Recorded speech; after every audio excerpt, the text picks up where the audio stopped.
Estamos em Rio das Ostras, na praia de Costa Azul, para conversar com o artista Luiz Roberto da Rocha Maia, que é conhecido por suas obras naif. Olá, tudo bom, Roberto? Queria que você contasse um pouco mais sobre a arte naif e como ela se diferencia das outras. Bem, a arte naif ela está justamente no campo oposto da arte acadêmica, da arte realista. Enquanto as demais áreas de arte, tanto na pintura quanto na escultura, vão buscando essa linha mais acadêmica, ou já o modernismo, né, que não deixa de ser uma linha desenvolvida também dentro de propostas de estudo de arte, de forma orientada, de forma por influências de outros segmentos de arte. A arte naif não, a arte naif é de liberdade total. Então nós não temos nenhum tipo de curso, formação, influência. Cada artista naif é, vamos dizer assim, uma identidade muito própria, muito peculiar. E fomos definidos, e eu gosto muito dessa definição, como os poetas anarquistas do pincel. Ou seja, nós na palavra anarquista não vemos a presença ideológica ou filosófica, mas o comportamento de liberdade e de autocondução do processo de aprendizado, do processo de criação, do processo de produção. Portanto, uma arte que ninguém nos tem que dizer como é. Cada artista desenvolve a sua própria maneira de fazer e de ser. E assim a arte naif tem essa riqueza que expressa, na condição de relação de contadores de história, uma relação muito forte com o cotidiano e a cultura de cada povo. É interessante, então, que nesses estudos se vai perceber é que um artista acadêmico ou realista brasileiro, ele tem toda uma possibilidade de ser muito próximo do que é o europeu, do que é o japonês, na mesma linha. Os modernos também. Já o naif, você percebe nitidamente a influência dessas culturas na pintura daquele artista. Então, um naif japonês leva para suas telas toda essa característica da cultura oriental. Um naif alemão ou europeu, vamos dizer assim, também leva isso. E o brasileiro também tem suas características de viver num país de muito sol, de muita luz, de muita alegria, de muita liberdade. Então, o naif brasileiro é um dos mais crescentes e respeitados no mundo, na atualidade. Eu acho que isso dá um destaque, uma diferença entre o que é o naif e os demais estilos de pintura. E agora pode contar também um pouco mais sobre a sua trajetória. Você que, pelo que li, é apaixonado pela arte desde adolescente e largou, né, a carreira de professor, administrador, para se dedicar exclusivamente à arte. Bem, eu tenho na arte aos 18 anos uma bênção, vamos dizer assim. Meu avô era um pintor amador, gostava muito de fazer aquela pintura por diletantismo, né, passatempo. E ele, já muito velhinho, idoso, no final de vida, pediu que eu executasse, durante um carnaval, no Rio de Janeiro, um pouco de pintura nas telas que ele havia deixado a um canto do quarto, já que, por força da doença, ele não estava mais podendo utilizar o material. E eu, acompanhando ele nesse momento, comecei a pintar e dali fui descobrindo esse caminho. Tive uma certa dificuldade em me aceitar como naif. É uma coisa que depois eu fui verificar, é natural.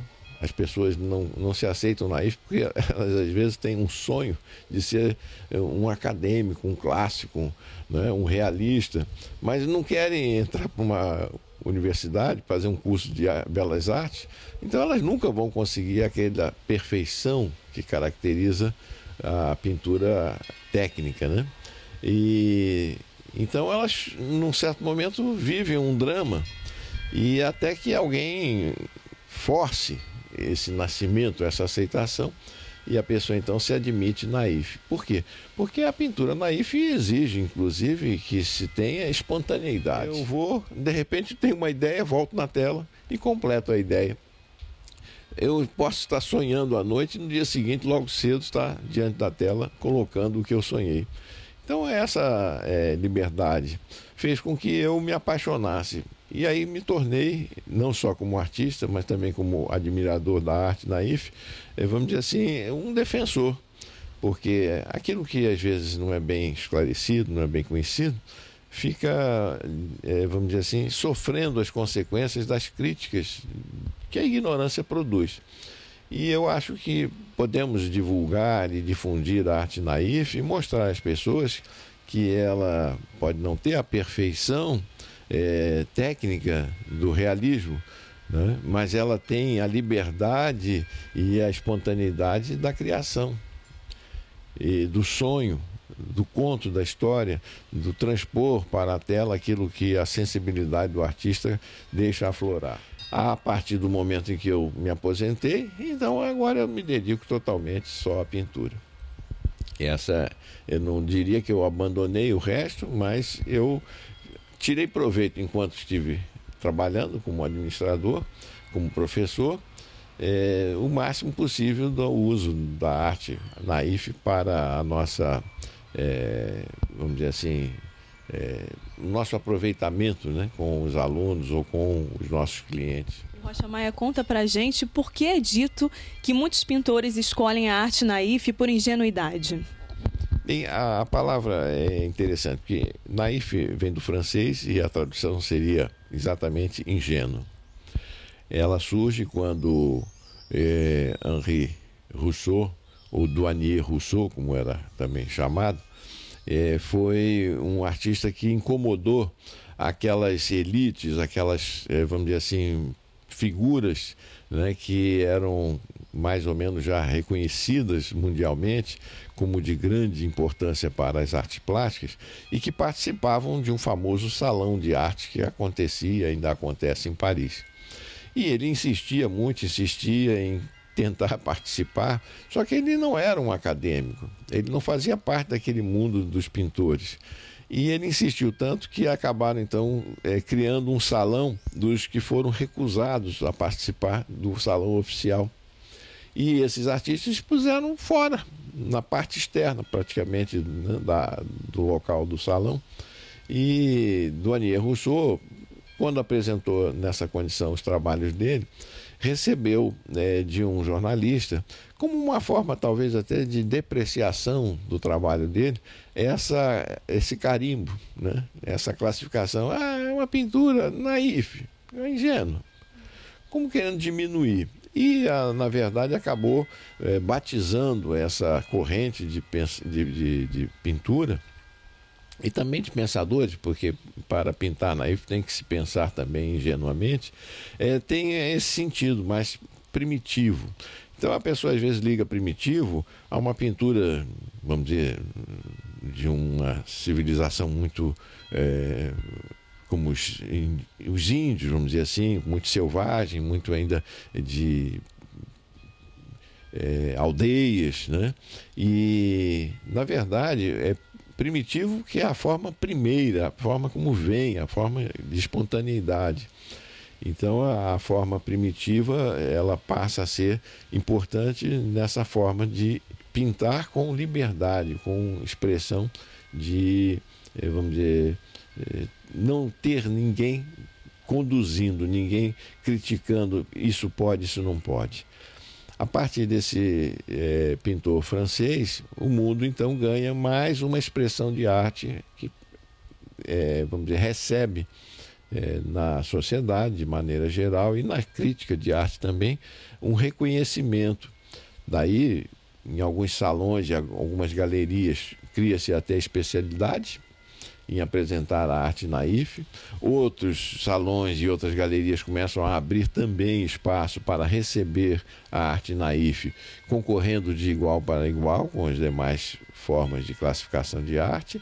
E a arte naif, ela existe talvez é a mais primitiva de todas as artes, porque quando olhamos uma pintura rupestre, temos uma sensação de que aquilo ali, quem fez, frequentou algum curso de belas artes? Não.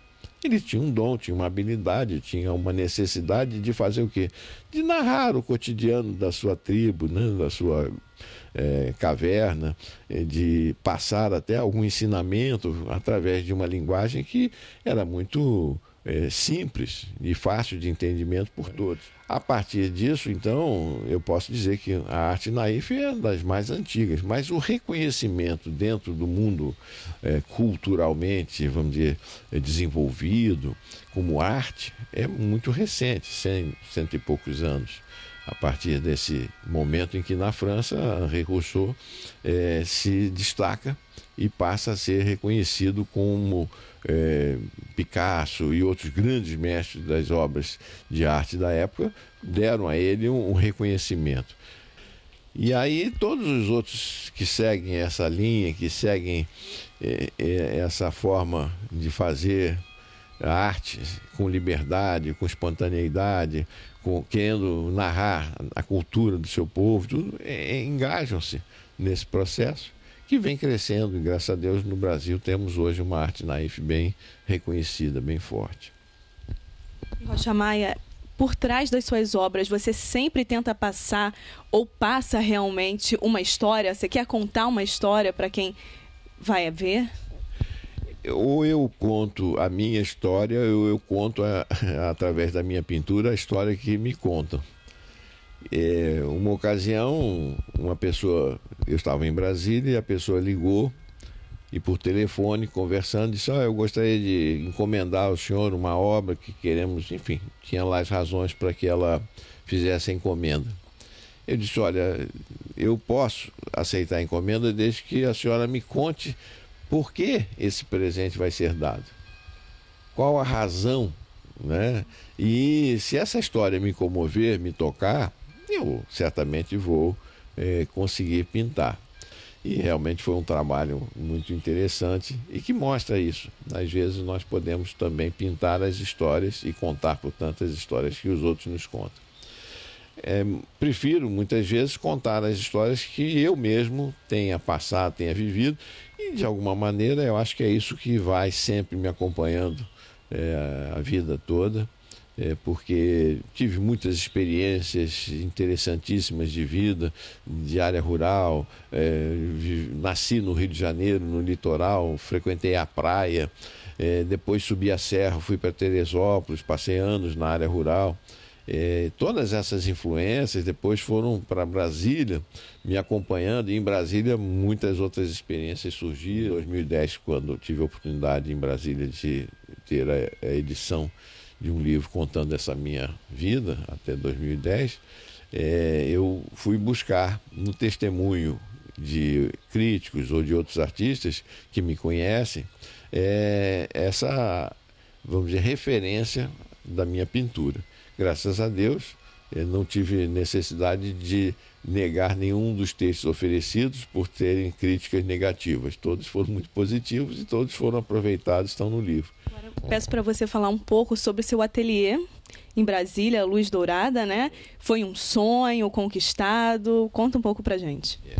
Em Brasília, eu tive a oportunidade de construir um ateliê que estava muito bem estruturado, e que, vamos dizer assim, me permitiu levar, através desse ateliê, a minha arte, inclusive, para fora do Brasil.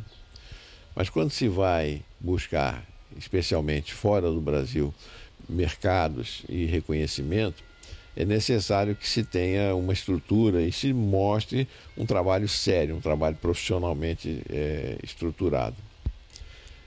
E o ateliê estava, portanto, nessa condição, que é o que eu quero também repetir aqui em Rio das Ostras. Eu pretendo, aqui nós estamos ainda nos adaptando, estamos escolhendo, inclusive, futuramente, onde vamos instalar galeria e ateliê de arte, mas lá em Brasília a experiência já me deu o know-how necessário, vamos dizer, para fazer a repetição aqui em Rio das Ostras de talvez até melhor ateliê de arte. Eu acho que é essa a visão que o ateliê às vezes dá, porque você cria uma estrutura que dá condições de você trabalhar profissionalmente com a arte. Algumas pessoas limitam essa visão, no caso de arte plástica e pintura, a fazer a pintura do quadro e a vender. Mas não. Podemos também fazer oficinas de criatividade nas empresas para programas de melhoria de qualidade de vida. Não existe nada mais moderno do que isso, né? A arte, então, é uma transformadora social. Muito forte, especialmente no caso da arte naif. Agora eu vou buscar as brasas para minha sardinha. Como arte e educação. A arte naif, ela tem uma linguagem, por ser ingênua, uma linguagem acessível a todos, e especialmente à criança. A pintura da criança, o desenho da criança é por excelência naif.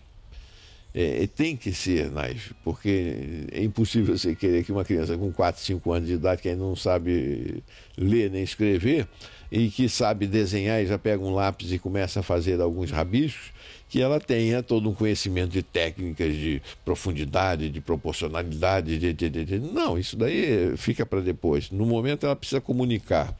E ao comunicar ali, ela passa, né, no processo de leitura, também um aprendizado. Crianças, meninos, meninas ainda, às vezes, que têm autismo, tem muita dificuldade de se comunicar falando ou até escrevendo. Mesmo que já tenham aprendido, elas não conseguem com facilidade. Mas através da arte elas conseguem, na pintura, no desenho. Eu tive algumas experiências muito boas também de ficar próximo ao meu trabalho, sem que as pessoas soubessem quem tenha pintado, e em espaços, às vezes, de acesso popular. E ficava reparando o comportamento das pessoas diante das minhas telas, coisa que, numa tela moderna, passavam batido. Olhavam e já iam direto. Olhou, não entendeu, segue em frente. Quando chegava em frente do meu quadro, e aí um chamava o outro, um cutucava o outro, e aí começava a mostrar aqui e ali quantas coisas interessantes estavam contidas naquele trabalho. Porque a pintura também permite essa aproximação, essa alternativa. É isso. Terminamos agora o primeiro bloco, vamos ao intervalo e já voltamos com mais histórias de Rocha Maia.